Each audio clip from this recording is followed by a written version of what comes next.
Hai, Assalamualaikum dan salam sejahtera. Hari ini saya akan mengajar topik mengenai timpalan arka. Tetapi kali ini sedikit berbeza kerana kita akan belajar teknik-teknik atau kaedah-kaedah dan apa itu arka melalui video sahaja.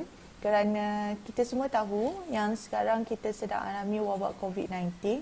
Jadi aktiviti-aktiviti di bengkel tidak dapat dilaksanakan. Kita lihat apa yang ada dalam video ini.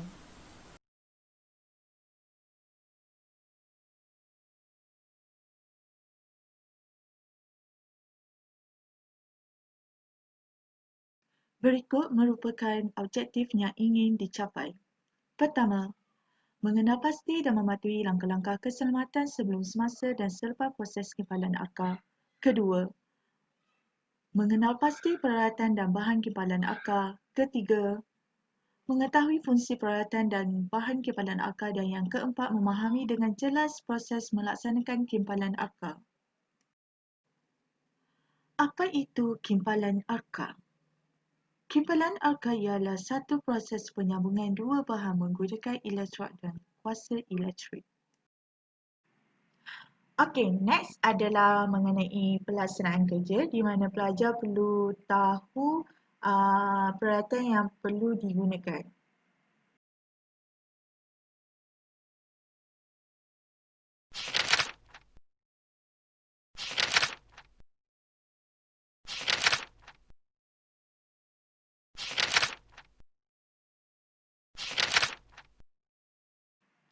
Okey, semua dah tahu kan peralatan yang kita nak gunakan untuk proses menyimpan nanti. Tapi kita tahu ke aspek keselamatan yang perlu dititik beratkan? So, jom kita tengok apa aspek keselamatan yang perlu kita tahu.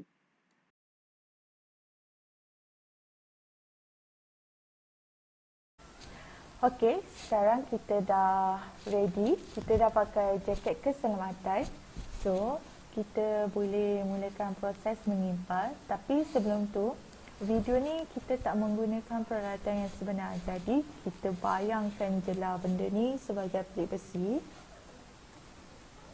sebagai elektrod, pemegang elektrod, sebagai brus dawai. Kemudian yang terakhir adalah tukul sepi. Sebelum kita memulakan proses menyimpan, kita perlu tahu cara untuk memulakan timpalan. Terdapat dua kaedah yang boleh dilaksanakan, iaitu yang pertama dengan cara menggores dan yang kedua dengan cara mengetuk. Saya akan terangkan bagaimana cara menggores dan mengetuk. Oh, tapi sebelum tu, untuk makluman, untuk video ni kita menggunakan teknik asas timpalan arka dengan menggunakan kaedah cantuman temu. Ini yang dimaksudkan cantuman temu.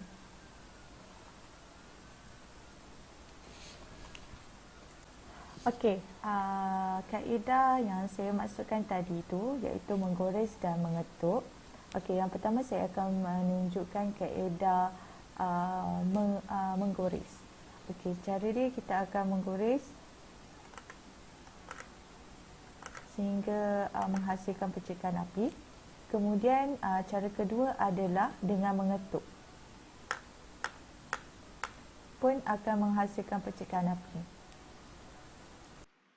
Okey, sekarang kita dah boleh memulakan proses menyimpan. Sebelum tu, pastikan saiz dan ketebalan plate besi seperti yang dikehendaki. Kemudian, untuk memudahkan proses timpalan nanti, buat garisan lurus menggunakan kapur supaya menjadi garis panduan semasa timpalan sedang dilakukan dan untuk menghasilkan kumar yang bersih dan kemas. Ini adalah contoh seperti yang diterangkan tadi. Semasa menyimpan nanti, pastikan kita dalam keadaan bersedia dan selesa. Bagi mendapatkan kumar yang seragam dan kemas, pastikan kelajuan dikawal mengikut kesesuaian yang betul. Pastikan permukaan tersebut adalah rata semasa mengimpal dan kedudukan elektrod dan plet besi bersudut di antara 15 hingga 30 darjah sahaja. Seperti ini. Setelah siap mengimpal di bahagian ini, digalakkan memulakan kerja mengimpal secara bersilang seli di bahagian ini bagi mengelakkan logam terlalu panas. Berikut adalah contoh yang dimaksudkan.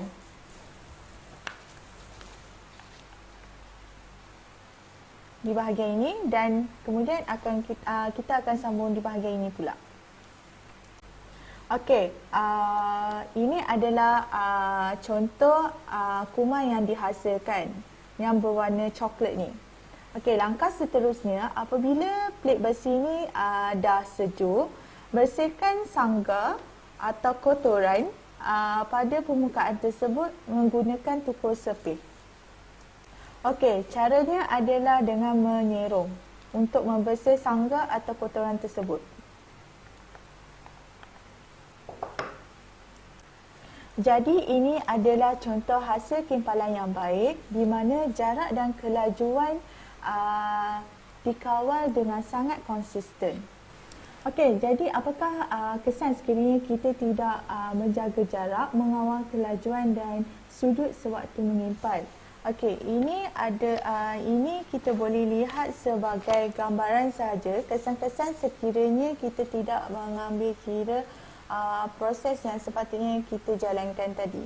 So, kesan yang pertama adalah kuman yang terhasil adalah tidak sekata, dan kesan yang kedua adalah terdapat terlalu banyak kesan percikan di bahagian kimpalan tadi.